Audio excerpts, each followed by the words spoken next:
zaka ya fitri ni faradhi bwana juu ya kila muislamu, sio khiari bwana.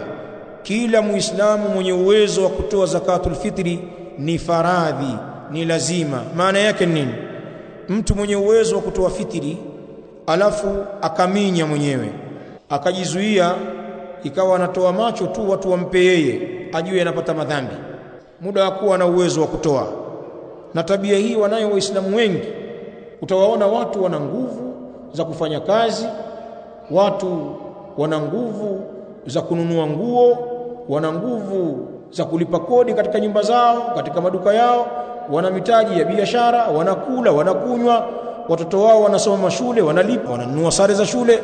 Lakini wakifika wakati wa Idi wanajifanya wao ni wakoma wa kusaidiwa, wanaomba fitri. Watu wazima kabisa wenye uwezo wao, wengine ni mashehe, wana nafasi zao, maimamu. Mtu amekaa, mbona mtuletee fitri bwana, tuangalieni kwenye fitri bwana.